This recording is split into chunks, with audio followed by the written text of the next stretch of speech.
In this video, we are going to talk about what is FHSA and everything you need to know about it as a first-time home buyer. And even if you don't plan to buy a house in coming few years, why it's still essential to open this account. And in today's video, I am going to let you know about that.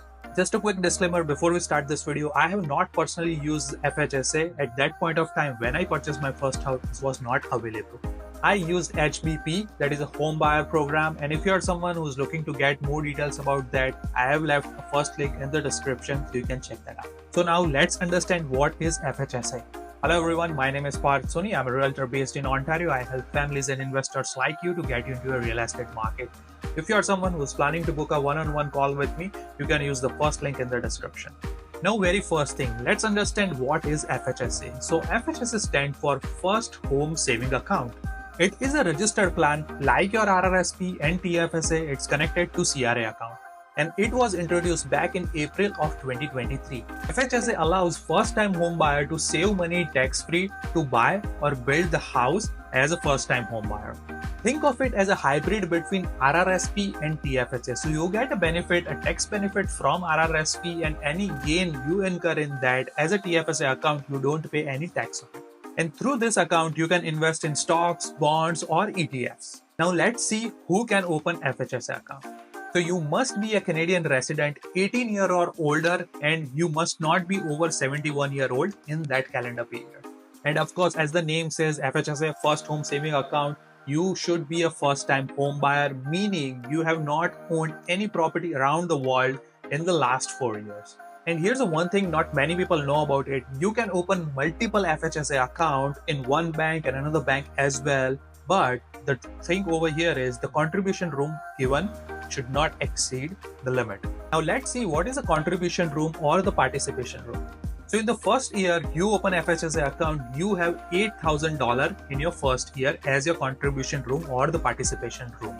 And moving forward, you will have a total of $40,000, that is a lifetime value of that account. Meaning, if you are someone who's maximizing account, let's say every year you are putting $8,000 in that account, in 5 years, you will max out your FHSA. And any amount that is unused, let's say in your first year, you open an account and the limit is $8,000 and you have only contributed $5,000, then the $3,000 contribution room will be carried forward in the next year, and it goes on and on as long as you have a $40,000 limit. And to give you an idea, unlike TFSA, so what happens in TFSA, as soon as you turn 18, it gets automatically accumulation. So the lifetime limit in that starts when you turn 18.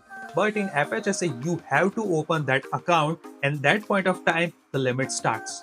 And that's the main reason I recommend all of my clients out there to open FHSA account, even if you are not planning to buy a house immediately, or even if you are not planning to put any money in that immediately. And just one more tip over here, just like RRSP, there is no $2,000 buffer in this one. So let's say $8,000 limit, and if you are doing $10,000 in that one, then the $2,000 gap, you have to pay penalty on that one. And over contribution penalty is 1% per month. Now, this is the biggest advantage of FHSA account. It's the tax sheltered and also it's deduction. So tax sheltered means that any money grows in that account, you will not tax on that. Let's say if you put $8,000 and that $8,000 grows to $9,000, then the $1,000 profit or the $1,000 value in down there, you will be not taxed on that money. And it is essentially just like your TFSA. Let's say in your FHSA account, you have invested in some dividend stocks, and when you get any dividend from that dividend stocks, you will not get taxed.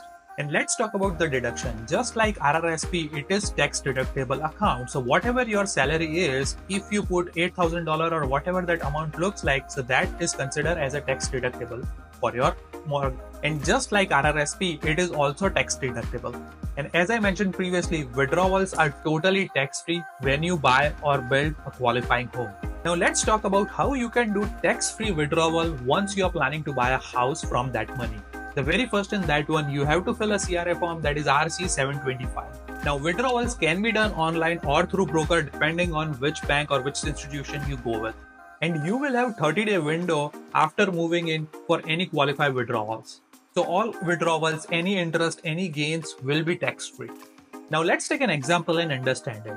So let's say you are earning $70,000 and you put $8,000, which is the maximum contribution room, by the way, in your FHSA account. So your taxable income will become $62,000 instead of $70,000. And just by doing this one thing, you will save over $2,500, to be exact, $2,508 in taxes.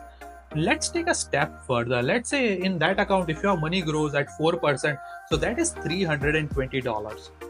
So you see, FHSA can save so much of your money in this case just by opening up FHSA, and by just a regular gains, you can save $2,800 by making that contribution. If you are someone who's planning to buy that house, it's very useful. And let's say when you combine that with your partner, that's over $5,600 a year. And I totally understand saving $8,000 every year, it's very tough, especially in this economy. But if you're someone who's aggressively planning to buy a house and accumulating or saving money for that one, it's very much doable. Now, this is the question I get every time. Let's say you open FHSA account and you don't buy a house. Now, to give you an idea, FHSA account stays open for 15 years or until you turn 71-year-old, whichever comes sooner. And at that point of time, if you decide not to purchase a house, you have two options. The very first one is that you can move that money to your RRSP or RRIF account, and that is done completely tax-free. The second option, you withdraw that amount as a taxable income. Now let's see when to close the FHSA account.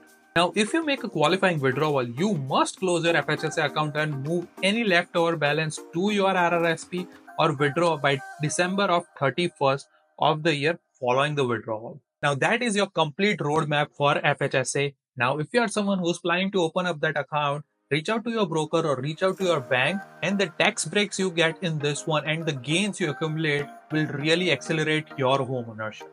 If this video helped you, hit that like and subscribe button for more content like this, especially for first-time home buyers. I am Parth Soni. Thank you so much for watching. I will see you in the next video.